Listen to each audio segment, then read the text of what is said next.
Thank you and welcome to the show this morning. The topic this morning is the challenges of African American females, and we're fortunate to have three African American females with us this morning to talk about some of the challenges that faced by individuals within their group. And what we'd like to do first is to introduce them, and each will give us some information about their background, education, and some of their experiences.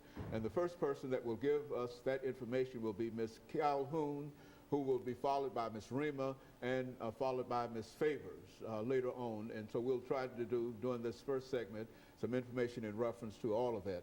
And I got your names straight the first time around, ladies. Yes. And so I don't think we should have any problems. I think people ought to know who you are. But let's start with you, Ms. Calhoun, to have you to give us a couple of minutes of information in reference to your background, education, and your experiences. And Ms. Rima and Ms. Favors will do the same, and then we'll end this segment for today, and then we'll start on our second segment and talk about some of the issues that you wish to talk about. Let's start with you. All right, Dr. Haney, my name is Jenny Calhoun. I am the Executive Director of the Mothers Over Murder program here in Nashville, Tennessee. I attended Michigan State University, and I'm also a lyricist and a budding philanthropist as well. Very good, and of course you're well prepared in reference to talk about some of the things. And of course you established the program, Mothers, you were involved with that program, yes. Mothers Over Murder. Mothers Over Murder. Yes, sir. And we anticipate some information in reference to you, in reference to how mothers feel in reference to that. Ms. Rima, let's talk about your background, your education, and some of the things that were responsible for bringing you to us this morning. Thank you, Dr. Haney. My name is Imani Rama, and I'm a native Nashvilleian. By day, I work for the telecommunications industry, and in the evening, I am a spoken word artist around town. I attended Tennessee State University, and I'm excited to talk about some of the things that have affected me in my life as being an African American woman. Now, when you say you're a spoken word artist around town, what does that mean? Spoken word generally means poetry in motion or performance poetry.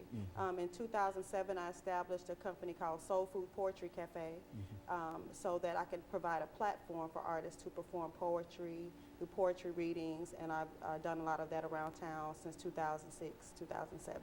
Very good. And Ms. Favors, what about your background, education, and some information in reference to that, and then we'll be able to perhaps end this segment after. Okay, well, my name is Jacqueline Favors. I'm from Columbia, Tennessee. I'm a graduate of Fisk University, 2013 graduate. I'm also now attending Tennessee State University in the graduate or the Master's of Public Health program. And I currently work as a research consultant at Meharry Medical College.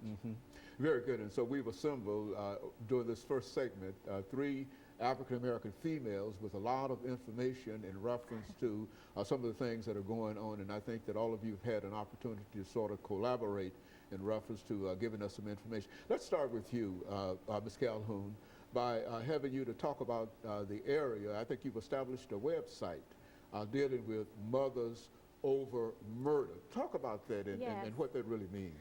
Mothers Over Murder is a program that we are working. It's actually under the Nashville Peacemakers, headed by Clemmy Greenlee, which is a dynamic woman. What the Mothers Over Murder program does is we reach out to the community and we really try and stop the violence that's going on and try and spread more love. A couple different programs. We have our Little Reading Stars program where we get the children in the low economic to low to moderate income areas. We allow them to come in, we teach them how to read. We also provide a safe haven for mothers who have had their children murdered to come in. We sit in a circle, we all talk, and we really try and help each other heal and move to the next level. In dealing with mothers involved with this kind of organization, do you find that there are a large number of mothers that are involved? What about relatives and other individuals? Where do you get your catchment area from in terms of bringing individuals into this?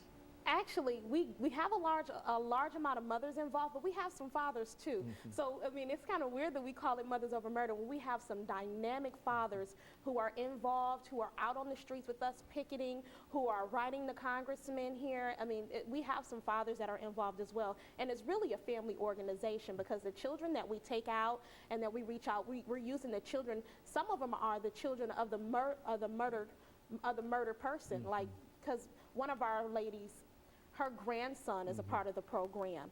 And what we do is we take him out, and because she takes care of him full time. And yeah.